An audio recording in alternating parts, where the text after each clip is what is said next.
ઘણાએ તો અત્યારથી જ કપડાં સીવડાવી રાખ્યા છે. ફોન આવે ને સીધો પહેરીને હું શપથ લઈ લઉં, અને જો શપથ નહીં લઉં તો દિવાળી ટાઈમે તો કામમાં આવશે જ. એટલે બે કામ તો થઈ જશે. કાળો કારોબાર. દિવાળીના તહેવારમાં નકલી અને અખાદ્યનો વેપાર ખુલ્લેઆમ થઈ રહ્યો છે. લોકોના આરોગ્ય સાથે ચેડા થઈ રહ્યા છે. તમે જે મીઠાઈ કે ફરસાણ ખાઓ છો તે નકલી તો નથી ને? કારણ કે નકલી વસ્તુ તમારા આરોગ્યને બગાડી શકે છે. સુરતમાં ઘીના જે નમૂના લેવાયા હતા તેમાંથી ચરબી મળી આવી છે.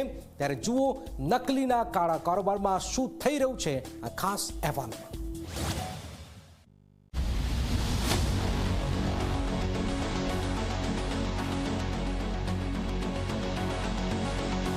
દિવાળીની ધૂમમાં મીઠાઈનો આનંદ, પણ તહેવારના ટાણે નકલી ઘી પનીરનો કાળો કારોબાર ફૂલ્યો ફાલ્યો છે. નકલી પનીર, અશુદ્ધ માખણ, આ જંક ફૂડ તમારા આરોગ્યને જોખમમાં મૂકી રહ્યા છે. તંત્રએ લાલ આંખ કરી રાજ્યભરમાં દરોડા પાડ્યા.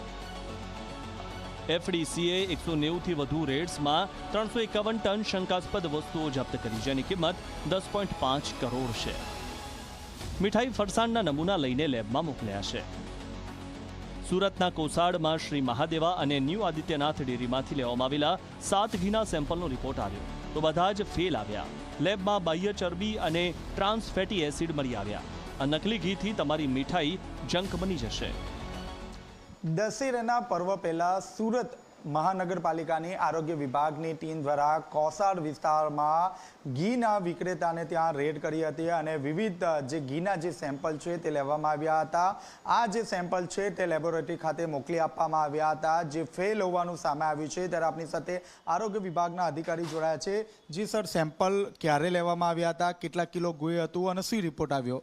તારીખ 3/10ના રોજ સુરત મ્યુનિસિપલ કોર્પોરેશનની ફૂડ વિભાગની ટીમ અને એસઓજીની ટીમે એક સંયુક્ત ઓપરેશન હાથ ધરેલું, જેમાં નકલી ઘી બનાવતા 3 માણસો new Mahadev dairy product, Adinath dairy product અને ન્યૂ આદિનાથ ડેરી પ્રોડક્ટ આ ત્રણે પર રેડ કરી અલગ અલગ ઘીની 7 નમૂના લેવામાં આવેલ, જે નમૂનાઓ સબસ્ટાન્ડર્ડ અને અનસેફ જાહેર થયેલ છે. મહેસાણામાં તો 16,812 લીટર શંકાસ્પદ ઘીનો જથ્થો સીઝ કરાયો છે. FDCએ બાતમીના આધારે રેડ પાડી નમૂના લઈને તપાસ માટે મોકલ્યા છે. આવું નકલી ઘી જોતા જ ડર લાગે છે.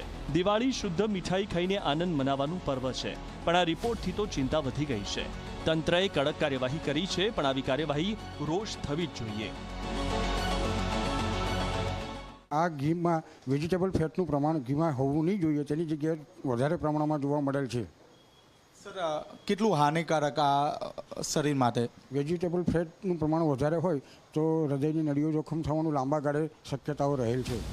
તો આ દિવાળી નકલીના જાળમાં ન પડો.